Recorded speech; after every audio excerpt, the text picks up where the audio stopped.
संपूर्ण नोकरदार वर्गासाठी महत्त्वाची बातमी आहे। कार्यालयांमधले कामाचे कमाल तास 9 तासांवरून 10 तासांवर नेण्यात आले। तसंच कारखान्यांमध्ये काम करणाऱ्यांसाठी कमाल तास 10 वरून 12 तासांवर नेण्यात आले आहेत। मात्र यातील महत्त्वाची अट म्हणजे वाढीव तासांच्या बदल्यात कंपन्यांना ओव्हरटाईम द्यावा लागणार आहे। तसंच कर्मचाऱ्यांची संमती असेल तरच कामाचे तास वाढवता येणार आहेत। राज्यात गुंतवणूक वाढवणं, रोजगाराच्या संधी निर्माण करणं आणि त्यासोबत कर्मचाऱ्यांच्या हक्कांचं संरक्षण करण्यासाठी सरकारने निर्णय घेतलाय। कर्नाटक, तेलंगणा, तामिळनाडू, उत्तर प्रदेश आणि त्रिपुरा या राज्यांनी याआधीच कामाचे तास वाढवले।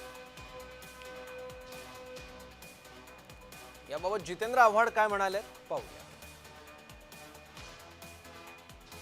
बाबासाहेब आंबेडकरांनी त्याला रविवारची सुट्टी दिली। डॉक्टर बाबासाहेब आंबेडकरांनी त्याचे कामाची वेळ ठरवून दिली। ह्याच्या मागे संशोधन होतं।